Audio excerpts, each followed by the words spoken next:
नमस्कार दोस्तों, Bharat education centre YouTube channel पर आपका स्वागत है। पिछले वीडियो में हमने महाराणा सांगा के बारे में चर्चा की थी और इस सीरीज में हम राजस्थान का इतिहास एवं संस्कृति कक्षा 10th की जो बुक है उसका अध्ययन कर रहे हैं, जिसमें हम राजस्थान के इतिहास की चर्चा कर रहे हैं। और इतिहास में भी हम गोहिल वंश के जो राजा थे, महान राजाओं की चर्चा कर रहे हैं। आज हम महाराणा उदय सिंह और महाराणा प्रताप की चर्चा करेंगे। महाराणा उदय सिंह 1537 से 1572 ईस्वी तक इनका कार्यकाल रहा। राजस्थान के इतिहास में अपने महान बलिदान के कारण ख्याति प्राप्त पन्नाधाय ने अपने पुत्र चंदन का बलिदान करके उदय सिंह को वनवीर से बचाया था। उदय सिंह को बचाकर कुंभलगढ़ के किले में रखा गया था। ये आपको ध्यान रखना है कि जब उदय सिंह को बचाकर पन्नाधाय लेके गई थी, पन्नाधाय ने उदय सिंह को कुंभलगढ़ के किले में रखा था। यहीं मालदेव के सहयोग से 1537 में उदय सिंह का राज्याभिषेक हुआ तथा 1540 में मावली उदयपुर के युद्ध में मालदेव के सहयोग से बनवीर की हत्या कर मेवाड़ की पैतृक सत्ता उदय सिंह ने प्राप्त की थी। ये क्वेश्चन कई बार पूछा गया है कि उदय सिंह ने बनवीर को किस युद्ध में पराजित किया, तो 1540 ईस्वी का मावली उदयपुर का युद्ध हुआ था, जिसमें मालदेव के सहयोग, जो मारवाड़ का शासक मालदेव था, उसके सहयोग से बनवीर की हत्या कर पैतृक सत्ता उदय सिंह ने प्राप्त कर ली थी। उदय सिंह ने 1559 ईस्वी में उदयपुर नगर बसाकर उसे राजधानी बनाया था। ये भी क्वेश्चन पुट अप होता है कई बार कि उदयपुर की स्थापना किसने और कब की, तो उदय सिंह ने 1559 में। यहाँ उसने उदय सागर झील तथा मोती मगरी के सुंदर महलों का निर्माण करवाया। अक्टूबर 1567 में अकबर ने चित्तौड़ पर आक्रमण किया, ये ध्यान रखना है। और इस आक्रमण के दौरान चित्तौड़गढ़ का तीसरा शाखा भी हुआ था, ये भी आपको विशेष रूप से ध्यान रखना है। अपने सरदारों की सलाह पर उदय सिंह किले की रक्षा का भार जयमल और फत्ता नामक 2 सेना नायकों को सौंपकर पहाड़ियों में चला गया। किले की रक्षा के दौरान वीर फत्ता और जयमल वीर गति को प्राप्त हुए। अकबर ने जयमल फत्ता की वीरता से मुग्ध होकर आगरा के किले के बाहर उनकी हाथी पर सवार पत्थर की मूर्तियां लगवाई थी। यानी इस युद्ध में जयमल और फत्ता की वीरता से प्रभावित हुए थे अकबर, और उन्होंने अपने आगरा के किले के द्वार पर जयमल फत्ता की पत्थर से निर्मित मूर्तियां, हाथी पर सवार पत्थर से निर्मित मूर्तियों को लगवाया था। अब हम बात कर लेते हैं राजस्थान के सर्वाधिक लोकप्रिय राजा गोहिल वंश के महाराणा प्रताप। 1572 से 1597 ईस्वी तक इनका कार्यकाल रहा। ये गोहिल वंश के शासक रहे। 9 मई 1540 को कुंभलगढ़ में जन्मे प्रताप 1572 ईस्वी में मेवाड़ के शासक बने। महाराणा उदय सिंह ने जगमाल को अपना उत्तराधिकारी बनाया था। उदय सिंह थे वो एक रानी के प्रभाव में आ गए थे और जगमाल को अपना उत्तराधिकारी नियुक्त किया था, मगर सरदारों ने उसे स्वीकार नहीं किया क्योंकि जगमाल अयोग्य व्यक्ति था, अयोग्य राजा था। इसलिए जो सरदार थे उन्होंने, जो मेवाड़ी सरदार थे, उन्होंने उनको राजा या उत्तराधिकारी स्वीकार करने से मना कर दिया। प्रताप को गद्दी पर बिठा दिया गया। इस समय दिल्ली पर मुगल बादशाह अकबर का शासन था। जिस दौरान महाराणा प्रताप 1572 से 1597 के बीच राजा रहे, उस दौरान दिल्ली के बादशाह थे अकबर। प्रताप के सामने दो मार्ग थे, या तो वह अकबर की अधीनता स्वीकार कर सुविधापूर्ण जीवन बिताए या अपना स्वतंत्र अस्तित्व और अपने देश की प्रतिष्ठा बनाए रखे। दूसरा विकल्प चुनने की स्थिति में उसे अनेक कष्ट उठाने थे। फिर भी प्रताप ने दूसरे विकल्प यानी संघर्ष को ही चुना। इस संघर्ष की तैयारी में उसने सबसे पहले मेवाड़ को संगठित करने का बीड़ा उठाया कि संघर्ष करना है तो संगठित होकर ही किया जा सकता है। अपने कर्तव्य और विचारों से उसने सामंतों और भीलों का एक गुट बनाया जो सदैव देश की रक्षा के लिए उगत रहे, तैयार रहे। प्रताप ने प्रथम बार इन्हें अपनी सैन्य व्यवस्था में उच्च पद देकर इनके सम्मान को बढ़ाया। किनके सम्मान को? भीलों के सम्मान को।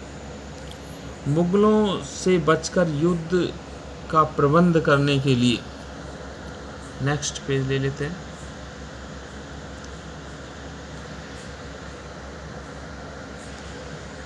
प्रबंध करने के लिए उसने गोगुंदा से अपना निवास स्थान कुमलगढ़ स्थानांतरित कर लिया। यानी मुगलों से बचकर युद्ध की तैयारी करने के लिए ऐसा महाराणा प्रताप ने किया। अकबर किसी भी तरह से मेवाड़ को अपने अधीन करना चाहता था। उसकी आकांक्षा थी, क्योंकि वह भी महत्वाकांक्षी राजा था, और उसकी आकांक्षा थी कि वह महाराणा प्रताप को अपने अधीन कर ले। अतः उसने समझौते के प्रयास किए कि किसी तरीके से महाराणा प्रताप से समझौता हो जाए और महाराणा प्रताप मेरी अधीनता स्वीकार कर ले। इसलिए अकबर ने समझौते के प्रयास भी किए। 1572 से 1576 के मध्य उसने 4 शिष्टमंडल क्रमशः, सबसे पहले जलाल खां, फिर मानसिंह, फिर भगवनदास एवं अंतिम टोडरमल के नेतृत्व में, टोडरमल जो कि अकबर का नवरत्न था, उसके नेतृत्व में 4 शिष्टमंडल महाराणा प्रताप के पास भेजे। मगर महाराणा ने संधि करने में किसी प्रकार की रुचि नहीं दिखाई, क्योंकि वो तो संघर्ष करना चाहते थे। किसी प्रकार की रुचि नहीं दिखाई। अतः मेवाड़ को मुगल आक्रमण का सामना करना पड़ा। 1576 ईस्वी के प्रारंभ में अकबर मेवाड़ अभियान की तैयारी हेतु अजमेर पहुंचा। वहीं उसने मानसिंह को मेवाड़ अभियान का नेतृत्व सौंपा, जो कि जयपुर आमेर के राजा हुआ करते थे। मानसिंह इन्हीं की भुआ जोधा हुआ करती थी, जो अकबर की पत्नी थी। मानसिंह को मेवाड़ अभियान का नेतृत्व सौंपा गया। यानी अकबर की तरफ से मानसिंह को युद्ध के लिए भेजा गया सेनापति के रूप में। 18 जून, ध्यान रखना है, 18 जून 1576। कुछ विद्वान यह तिथि 21 जून भी स्वीकार करते हैं, को खमनोर के पास मुगल सेना का प्रताप से युद्ध हुआ, जो हल्दी घाटी युद्ध के नाम से प्रसिद्ध है। और ये हल्दी घाटी युद्ध कब हुआ? 18 जून 1576 को। प्रताप की सेना के हरावल यानी सेना का जो अग्रिम दस्ता था उसका जो नेतृत्व कर रहे थे नेतृत्व कौन कर रहे थे? हकीम खां सूर कर रहा था। जबकि मुगल सेना के हरावल का नेतृत्व जगन्नाथ कछवा कर रहा था। युद्ध में प्रताप के जीवन को संकट में देखकर झालाबीदा, क्वेश्चन पुट अप होता है, ध्यान रखना, झालाबीदा ने प्रताप का मुकुट धारण कर युद्ध किया। प्रताप को युद्ध भूमि से दूर भेज दिया गया। इस युद्ध का परिणाम नहीं निकल सका, यानी अनिर्णित युद्ध रहा। इस युद्ध का कोई परिणाम नहीं निकला।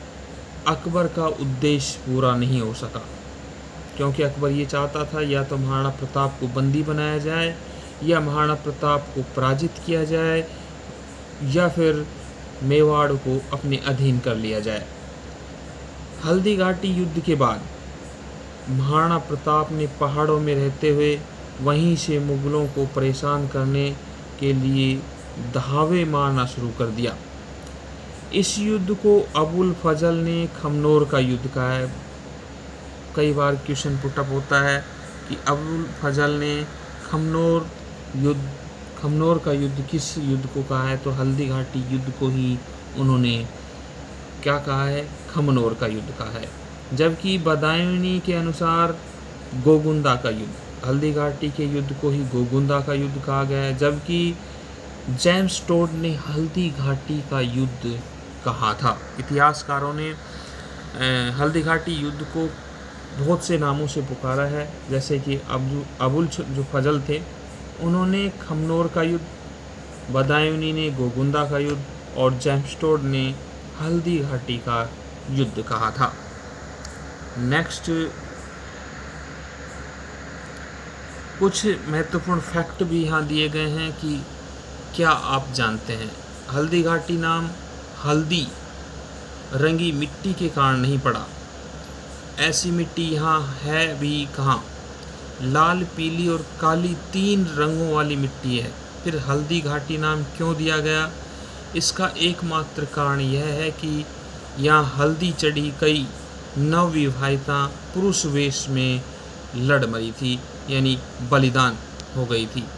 इसका जो स्रोत है हमारा, इस फैक्ट का जो स्रोत है वो है अजूबा भारत, और इसके लेखक हैं डॉक्टर महेंद्र भानावत, और पृष्ठ संख्या 153। देख लेते हैं नेक्स्ट कुछ और जानकारियाँ। 1576 से 1585 ईस्वी तक अकबर ने मेवाड़ पर अधिकार करने के लिए सैनिक अभियान किए, जिसमें शाहबाज खां, अब्दुल रहीम खान खाना के नेतृत्व में सेनाएं भेजी गई, मगर उन्हें ज़्यादा सफलता नहीं मिली। इस कालखंड में 2 महत्वपूर्ण घटना घटित हुई, जिसमें 3 अप्रैल 1578 को भीषण संघर्ष के बाद शाहबाज खां कुमलगढ़ दुर्ग पर अधिकार करने में सफल रहा। 1582 में महाराणा प्रताप ने मुगलों के विरुद्ध दिवेर नामक सैनिक चौकी पर आक्रमण किया। महाराणा के पुत्र अमर सिंह ने इस चौकी पर तैनात मुगल सूबेदार शेरिमा सुल्तान खां को एक ही वार में परलोक पहुंचा दिया था, यानी 2 टुकड़े कर दिए थे एक ही वार में। एक छोटी सी मेवाड़ी सेना की ये बहुत बड़ी सफलता थी। इस कारण दिवेर को मेवाड़ का मैराथन भी कहा जाता है, ये ध्यान रखना है आपको। 1585 के बाद अकबर मेवाड़ की तरफ कोई अभियान नहीं भेज सका। 1585 से 1597 के बीच प्रताप ने चित्तौड़ एवं मांडलगढ़ था को छोड़कर जो प्रताप के अधीन पहले राज्य थे, क्षेत्र थे, उन सभी को अपने अधिकार में ले लिया था। चावंड को अपनी राजधानी बनाया और राज्य में सुव्यवस्था स्थापित की। 19 जनवरी, ध्यान रखना है, 19 जनवरी 1597 को प्रताप की मृत्यु हो गई। चावंडी के पास बारडोली नामक जो स्थान है या गांव है, प्रताप का जो अंतिम संस्कार कहाँ किया गया ये पूछा जाए तो क्वेश्चन पुटअप हो सकता है। प्रताप का अंतिम संस्कार कहाँ किया गया, तो चावंडी के पास एक गांव है और गांव का नाम है बारडोली। प्रताप के संबंध में कर्नल टोड लिखते हैं कि आल्प्स पर्वत के समान अरावली में कोई भी ऐसी घाटी नहीं जो प्रताप के किसी न किसी वीर कार्य, उज्जवल विजय या उससे अधिक कीर्ति युक्त पराजय से पवित्र नहीं हुई हो। हल्दी घाटी मेवाड़ की थर्मोपल्ली व दिवेर मेवाड़ का मैराथन है। जेम्स टोड ने इन शब्दों को कहा था कि महाराणा प्रताप आल्प्स पर्वत के समान अरावली में कोई भी ऐसी घाटी नहीं है जो प्रताप के किसी न किसी वीर कार्य, उज्जवल विजय या उससे अधिक कीर्ति युक्त पराजय से पवित्र न हुई हो। हल्दी घाटी को मेवाड़ की थर्मोपल्ली और दिवेर का मैराथन कहा है। नेक्स्ट पेज ले लेते हैं। नेक्स्ट पेज में आप देख रहे हैं कि महाराणा प्रताप के बाद उनके पुत्र राणा अमर सिंह मेवाड़ राज्य के राजा बने। इसकी चर्चा हम नेक्स्ट वीडियो में करेंगे। अगर आपको कंटेंट पसंद आ रहा है और इस बुक को लगातार अध्ययन करना चाह रहे हैं तो YouTube चैनल को सब्सक्राइब करना न भूलें और वीडियो को लाइक ज़रूर करें। धन्यवाद।